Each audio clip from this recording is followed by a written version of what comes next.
শীঘ্রই আমরা গোপালগঞ্জে যাব। গতকাল আমরা জানি আপনারা প্রস্তুত ছিলেন গোপালগঞ্জে যাওয়ার জন্য।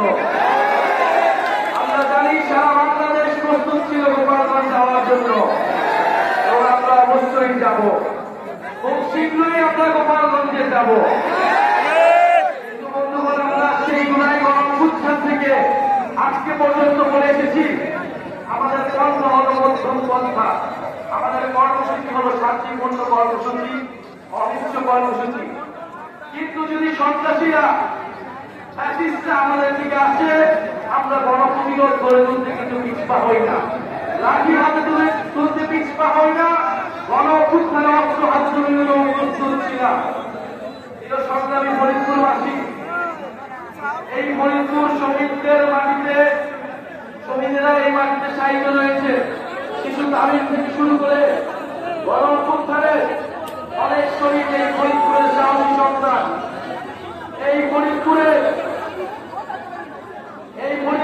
অনেক সাহসী বীর জুলাই গণঅভ্যুত্থানে বৈষম্যবিরোধী ছাত্র আন্দোলনের সম্মুখ সারিতে ছিলেন।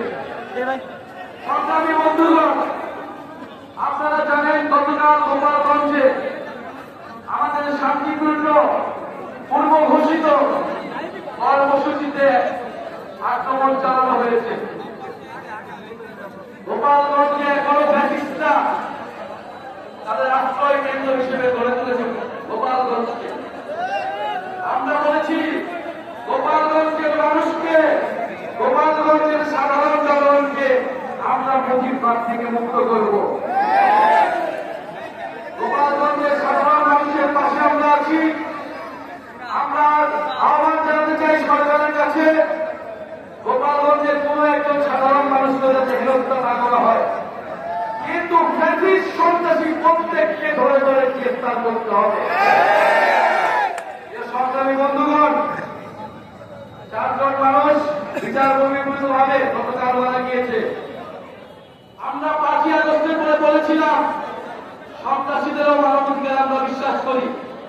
বিচারিক প্রক্রিয়া আওয়ামী লীগ ছাত্রলীগকে গ্রেফতার করতে হবে, বিচারের আওতায় আনতে হবে। কিন্তু আমরা দেখছি গ্রেফতার হচ্ছে না, গ্রেফতার হলে কোর্ট থেকে ছাড়া পাচ্ছে, বিচারের প্রক্রিয়া যাচ্ছে না। প্রশাসনের বিভিন্ন স্তরে যারা স্বৈরাচারের প্রশ্ন রয়েছে এবং দুর্নীতিবাজ কর্মকর্তারা রয়েছে, তাদের মধ্যে বলে দিতে চাই, বিচারের দাবিতে আমরা রাজপথে নেমেছি। বিচারের আদায় না করে আমরা রাজপথ থেকে উঠে যাব না। আর যারা রিফাইন্ড আওয়ামী লীগ বাংলাদেশে প্রতিষ্ঠা করতে চায়, গতকালকে রিফাইন্ড আওয়ামী লীগের রিফাইন্ড মুজিববাদীদের একটা ভাষণ এই দেশের জনগণ দেখেছে। মুজিববাদী সন্ত্রাসীদের 5ই আগস্ট আমরা পরাস্ত করেছি। আমরা এখনো সময় দিচ্ছি, আইনিভাবে শান্তিপূর্ণভাবে এই সকল সন্ত্রাসীদের গ্রেফতার করা হোক। আর না হলে আমরা অবিলম্বে এই গোপালগঞ্জে মার্চ করব এবং এবার কিন্তু আমরা ফিরে আসার জন্য মার্চ করব না। গোপালগঞ্জের মাটি ও জনগণকে মুজিববাদ থেকে সম্পূর্ণভাবে চিরতরে মুক্ত করে তারপরে ফিরে আসব। প্রিয় ফরিদপুরবাসী, আজকে ঐতিহাসিক 17ই জুলাই, এই 17 জুলাই আমাদের সংগ্রামী সদস্য সচিব আক্তার হোসেন এই গণঅভ্যুত্থানে প্রথম গ্রেফতার হয়েছিলেন, রাজবন্দী হয়েছিলেন গণঅভ্যুত্থানে বৈষম্যবিরোধী ছাত্র আন্দোলন থেকে। আজকে আমরা কফিন মিছিল করেছিলাম শহীদদের জন্য। সেই গণঅভ্যুত্থানের সকল শহীদদের শ্রদ্ধার সাথে স্মরণ করি।